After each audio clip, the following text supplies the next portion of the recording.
नमस्कार, स्वागत है आपका एबी स्टार न्यूज में। मैं हूं आपके साथ में श्वेता गर्ग और वक्त तो चला है उत्तराखंड की खास खबरों का। मुख्यमंत्री पुष्कर सिंह धामी ने शनिवार सुबह देहरादून रवाना होने से पूर्व अपने पैतृक आवास पर स्थानीय जनप्रतिनिधियों से भेंट वार्ता की और स्थानीय जन समस्याओं को सुना। जिस दौरान मुख्यमंत्री ने एकत्रित कार्यकर्ताओं से मुलाकात भी करी। मुख्यमंत्री ने जन समस्याओं के निस्तारण हेतु संबंधित अधिकारियों को निर्देशित भी किया। जहां मुख्यमंत्री को देहरादून रवाना होने से पहले पूर्व लोहिया हेड स्थित हेलीपैड पर गार्ड ऑफ ऑनर भी दिया गया, जिसके उपरांत मुख्यमंत्री धामी अपने निर्धारित कार्यक्रम में शिरकत करने हेतु देहरादून के लिए रवाना हो गए।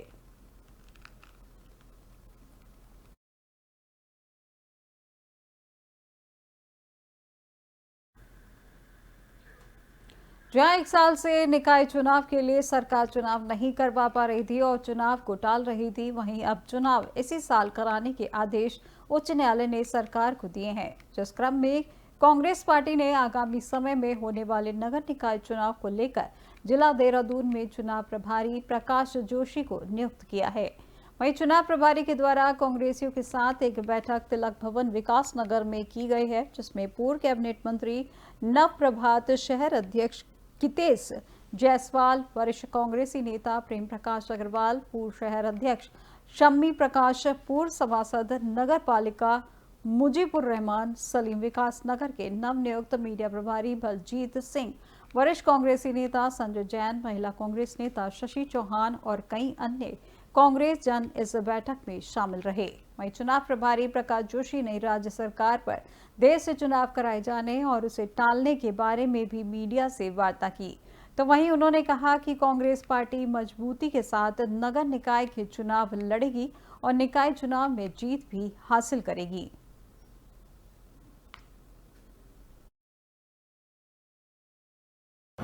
देखिए, जब से ये पार्टी ने मुझे जिम्मेदारी दी है देहरादून ज़िले की, उसके अंतर्गत आने वाले जो भी स्थानीय निकाय हमारे हैं, तो तब से लगातार हमें संगठन के लोगों से हम लोग मिल रहे हैं और बहुत अच्छे स्वरूप में मुझे संगठन दिख रहा है। पर कहीं छोटी मोटी कहीं कमियां भी हैं। वार्ड स्तर पर कहीं कमेटी का गठन की ज़रूरत है। कहीं वार्ड अध्यक्ष लगता है कि उतना समय नहीं दे पा रहे हैं पार्टी को, तो उनके बदले में और लोगों को जिम्मेदारी देने का काम भी अगले 1 हफ्ते के अंदर पूरा संपन्न हो जाएगा। और मैं मानता हूँ कि अगले 1 हफ्ते लगभग 15-16 तारीख तक पूरी जितने भी इस ज़िले के अंदर हमारे नगर निगम हैं, नगर पालिकाएँ हैं, उनके तमाम वार्डों का एक फिर से पुनर्गठन आपको दिखेगा। बात करें पंचायत चुनाव या निकाय चुनाव की, सरकार लगातार चुनाव टाल रही है, क्या रहेगी? हम तो कह ही रहे हैं कि सरकार डर रही है। सरकार को पता है, भारतीय जनता पार्टी को अच्छे से पता है। वो जैसे तैसे उन्होंने इस बार केदारनाथ का चुनाव जीत लिया, पैसे के दम पे सभी मंत्रियों की ड्यूटी वहाँ लगाकर, वो सब उन्होंने कर लिया, एक अलग बात है। लेकिन ये बद्रीनाथ जब वो हारे और उसके अलावा हमारा मंगलौर की सीट जब वो हारे, तो तब से सरकार पूरी तरह डरी हुई है और वो जानती है कि इस चुनाव में बुरी तरह से वो हारने वाले हैं। जहाँ जहाँ उनके लोग थे सरकार की, अब देखिए आज की तारीख में युवा रोजगार की क्या स्थिति है। आप देख रहे हैं कि उत्तराखंड में नगर निकाय चुनाव और जिला पंचायत चुनाव को लेकर कांग्रेस के देहरादून निकाय चुनाव प्रभारी प्रकाश जोशी ने मसूरी के कांग्रेस भवन में कार्यकर्ताओं के साथ बैठक की और बैठक कर चुनाव की रणनीति पर चर्चा की। साथ ही सभी कांग्रेस कार्यकर्ताओं को संगठित होकर चुनाव मैदान में उतरने का आह्वान किया। प्रकाश जोशी ने कहा कि नगर पालिका मसूरी में 13 वार्ड है और कांग्रेस पार्टी द्वारा 13 वार्डों में 13 सशक्त कमेटी गठन करेगा। उन्होंने कहा कि उनके द्वारा मसूरी के सभी कांग्रेस कार्यकर्ताओं, पार्षद, पूर्व पार्षद और जिनके द्वारा चुनाव लड़ा गया है, उन पर पूरा फोकस किया जाएगा। जल्द वार्डों की कमेटी करने के बाद वार्डों की बैठक की जाएगी और वार्ड के कांग्रेस कार्यकर्ता तय करेंगे कि उनके वार्ड से कांग्रेस का उम्मीदवार कौन होगा और पालिका अध्यक्ष के लिए चुनाव कौन लड़ेगा। इसके साथ ही प्रकाश जोशी ने कहा कि पत्रकारों के साथ प्रदेश अध्यक्ष करण माहरा पर पत्रकारों के साथ अभद्रता करने के आरोप से वो सहमत नहीं है। बीजेपी के नेताओं ने कांग्रेस और पत्रकारों को लड़ने का काम कर रही है। बैठक पहले तो सबसे मुख्यतः पूरी तरह से हमारा जो संगठन का ढांचा होना चाहिए। 13 वार्ड हैं तो 13 कमेटी होनी चाहिए, सशक्त कमेटी होनी चाहिए और उसके अलावा नगर कांग्रेस कमेटी और उसके अलावा जो हमारे वरिष्ठ कांग्रेस के लोग हैं, हमारे जो पार्षद जीत कर आए या नहीं भी जीत पाए, उन उम्मीदवारों पे फोकस थी। अगले 7-8 दिन के अंदर लगभग 13 तारीख तक 14 तारीख तक हम 13 के 13 वार्डों के अंदर एक सशक्त कमेटियाँ बनाएंगे, वार्डों की बैठकें होंगी और उसके बाद जो वहाँ उस वार्डों के कांग्रेसजन हैं वो मिलकर तय करेंगे कि वहाँ कांग्रेस का उम्मीदवार कौन होगा। और इसी तरह पूरे कांग्रेस के कांग्रेसजन, पूरे नगर के कांग्रेसजन सामूहिक रूप से ये तय करेंगे इस बार यहाँ चेयरमैन का उम्मीदवार कौन होगा। नहीं है, मैं इससे पूरी तरह सहमत नहीं हूँ। ये पुलिस की तरफ और प्रशासन की तरफ से एक चूक है कि जब उन्हें पता था कि वहाँ एक आयोजन है तो ये पहले इस पूरे प्रकरण को भी समझना चाहिए। युवा कांग्रेस का एक प्रदर्शन था बेरोजगारी के खिलाफ, नशे के खिलाफ, जो नशे में हमारा पूरा प्रदेश अब गिरफ्त में आता जा रहा है, उसके खिलाफ युवा कांग्रेस ने प्रदर्शन किया, उसको समर्थन देने प्रदेश के सभी तमाम वरिष्ठ नेता वहां पहुंचे। माननीय हरीश रावत जी, प्रीतम सिंह जी, गणेश गोदियाल जी, वर्तमान अध्यक्ष, हम खुद भी, हम सब वहां गए। की बैठक पहले तो प्रदेश में निकाय चुनाव की तैयारी को लेकर बीजेपी के द्वारा किए जा रहे दावों का परीक्षण करने के लिए बीजेपी के राष्ट्रीय महामंत्री संगठन बीएल संतोष देहरादून के प्रवास पर हैं। उन्होंने संगठन और सरकार के मंत्रियों के साथ कई बैठकें की। भाजपा प्रदेश महामंत्री आदित्य कोठारी ने बताया कि पहले बैठक निकाय चुनाव के लिए घोषित किए गए प्रभारी और सह प्रभारी के साथ बैठक हुई, जिसमें निकाय चुनाव को लेकर संगठन ने जो भी रणनीति बनाई है, जो तैयारी की गई है, उन सभी पर राष्ट्रीय महामंत्री संगठन के द्वारा चर्चा की गई और दिशा निर्देश देने का काम किया गया। इसके अलावा कई अन्य पदाधिकारी के साथ भी राष्ट्रीय महामंत्री संगठन ने बैठक कर स्थितियों का जायजा लिया।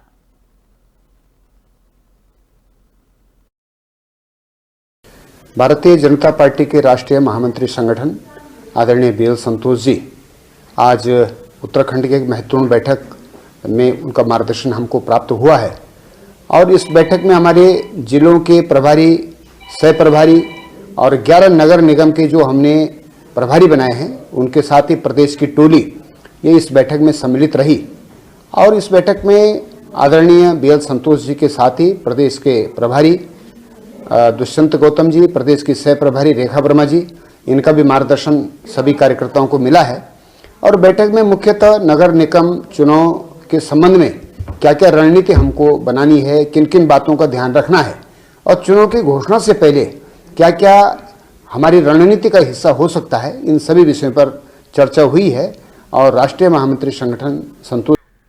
देवभूमि उत्तराखंड राज्य में पहली बार वर्ल्ड आयुर्वेद कांग्रेस का आयोजन होने जा रहा है, जहां तय कार्यक्रम के तहत राज्य में 10वीं वर्ल्ड आयुर्वेद कांग्रेस एंड आरोग्य एक्सपो का आयोजन 12 से 15 दिसंबर 2024 तक किया जाएगा, जिसका आयोजन राजधानी देहरादून के परेड ग्राउंड में किया जा रहा है, जहां कार्यक्रम की तैयारियों में आयुष विभाग जुटा हुआ है। हालांकि सम्मेलन में तमाम विभागों की ओर से स्टॉल भी लगाए जाएंगे।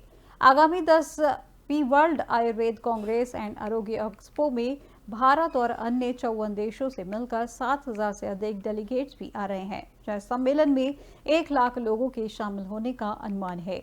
वहीं ज्यादा जानकारी देते हुए आयुष विभाग के अपर सचिव डॉक्टर विजय कुमार जोगदंडे ने बताया कि आयुष मंत्रालय, भारत सरकार और राज्य सरकार की ओर से विश्व आयुर्वेद सम्मेलन का आयोजन किया जा रहा है, जिसमें करीब 7,000 से ज्यादा डेलीगेट्स ने अभी तक रजिस्ट्रेशन किया है। जहां आयोजन के दौरान सम्मेलन में 54 देशों से डेलीगेट शामिल होंगे। इसके साथ ही देश में आयुष से जुड़े लोग और आयुर्वेद शैक्षिक संस्थान के लोग भी शामिल होंगे।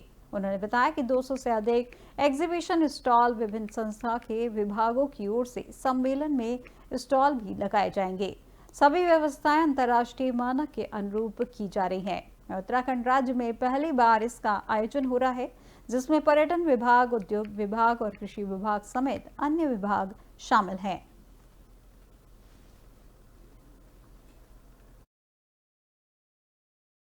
विश्व आयुर्वेदिक कांग्रेस का आयोजन किया जा रहा है। इसमें 12 दिसंबर से लेकर 15 दिसंबर के बीच में परेड ग्राउंड में ये आयोजन किया जाएगा। इसमें 7,000 से ज़्यादा डेलीगेट्स के द्वारा अभी तक पंजीकरण पूर्ण किया जा चुका है। कुछ पंजीकरण जो है प्रत्यक्ष स्थान पर आकर भी करने की सुविधा प्रदान की जाएगी। इस आयोजन के दौरान 54 देशों के जो प्रतिभागी हैं, अंतर्राष्ट्रीय स्तर से जिसमें प्रतिभाग किया जा रहा है, लगभग 100 से अधिक प्रतिभागियों ने जो इसमें पंजीकरण अभी तक करवा लिया है। 200 से अधिक जो हमारे एग्जीबिशन स्टॉल्स हैं उसको अभी तक बुकिंग का कार्रवाई संपन्न किया जा चुका है सभी व्यवस्थाएं अंतर्राष्ट्रीय स्तर के मानक के अनुरूप की जा रही हैं। इससे पहले भी ये वर्ल्ड आयुर्वेद कांग्रेस का आयोजन विभिन्न राज्यों में हो चुका है। उत्तराखंड राज्य में प्रथम बार इसका आयोजन हो रहा है। पूरे देश में 10वां आयोजन होगा, जिसका आयोजन वर्ल्ड आयुर्वेदिक फाउंडेशन के द्वारा किया जा रहा है। और राज्य स्तर पर जो भी सब सुविधाएं हैं उनको प्रदान करने की व्यवस्था आयुष विभाग के द्वारा निभाई जा रही है। मुझे पूरा उम्मीद है वर्ल्ड आयुर्वेद कांग्रेस के माध्यम से राज्यों में आयुर्वेद के प्रचार प्रसार को वृद्धि प्राप्त होगी। साथ में जो आयुर्वेद आधारित शिक्षा होती है, आयुष के जो अन्य अंग हैं, यूनानी, होम्योपैथी, सिद्धा, इसमें भी जो है काफ़ी बढ़ावा प्राप्त होगा और उसमें निवेश की भी संभावनाएं जो है इस सम्मेलन के माध्यम से। अल्मोड़ा जिले की 60 विधानसभा सीट अक्सर सुर्खियों में रहती है, जहां आए दिन होने वाले नेताओं के विवाद होते हैं। जहां कांग्रेस ने तारपुर जिला पंचायत सदस्य नारायण सिंह रावत के जिम्मार बाजार गोदाम में वन विभाग, पुलिस और प्रशासन की टीम मुस्तैद रही। एसडीएम की मौजूदगी में गोदाम खोला गया, जहां तुन की लकड़ियां मिली हैं। जहां पे नारायण सिंह रावत का कहना है कि लकड़ियां कुछ माह पुरानी है। इस पर वन विभाग की टीम कुल लकड़ियों की नाप जोख की है। एसडीएम साल्ट संजय कुमार ने बताया कि जिमार गोदाम में अवैध लकड़ी की सूचना प्राप्त हुई थी। जहां प्राप्त सूचना के क्रम में राजस्व, पुलिस, वन विभाग की टीम मौके पर गई। जहां मौके जांच के दौरान पाया गया कि 257 बल्ली, 47 तख्ते मौके पर पाए गए। जो भी वैधानिक कार्रवाई वन विभाग द्वारा की जा रही है।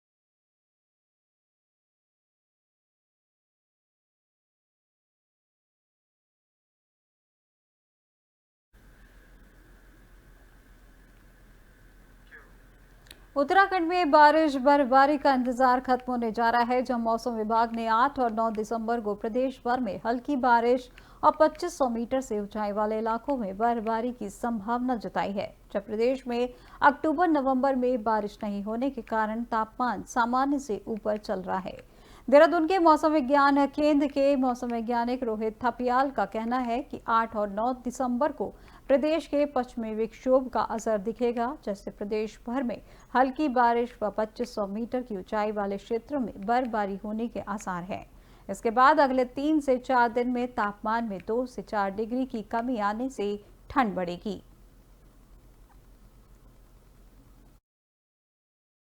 देखिए 8 और 9 तारीख को उत्तराखंड को एक पश्चिमी विक्षोभ प्रभावित कर सकता है, जिसके चलते 8 और 9 तारीख को उत्तराखंड में कुछ स्थानों पर बहुत हल्की से हल्की वर्षा और बर्फ़बारी मिल सकती है। इसमें कहीं कहीं जो है हल्की से मध्यम वर्षा और बर्फ़बारी मिलने की भी संभावना है। तो इसमें देखेंगे जो 2500 मीटर या उससे अधिक ऊंचाई वाले स्थान हैं, वहाँ पर बर्फ़बारी मिलने की भी संभावना है। जबकि जो 8 तारीख को खास करके ये एक्टिविटी जो है दोपहर बाद शुरू होने की संभावना है उत्तराखंड में और 9 तारीख तक चलेगी। तो इसमें जो हमारे डिस्ट्रिक्ट हैं जैसे देहरादून, हरिद्वार, पौड़ी, टिहरी, नैनीताल या उधम सिंह नगर है, वहाँ पर कहीं कहीं थंडरस्टॉर्म एक्टिविटी भी देखने को मिल सकती है। तो ये एक्टिविटी 2 दिन जो है रहने वाली है उत्तराखंड। उत्तराखंड सरकार प्रदेश में पर्यटन को बढ़ावा देने के लिए लगातार सकारात्मक पहल कर रही है। जो इस दिशा में मुख्यमंत्री पुष्कर सिंह धामी के निर्देश के बाद गढ़वाल मंडल विकास निगम ने पर्यटकों को 10% छूट देने का फैसला किया है। आपको बता दें कि प्रदेश में शीतकाल के दौरान तीर्थयात्रियों और पर्यटकों की संख्या में कमी देखी जाती है। इसको लेकर सरकार की ओर से शीतकालीन चारधाम यात्रा पर भी विचार किया जा रहा है और पर्यटकों को लेकर भी सरकार कई तरह के सकारात्मक पहल कर रही है।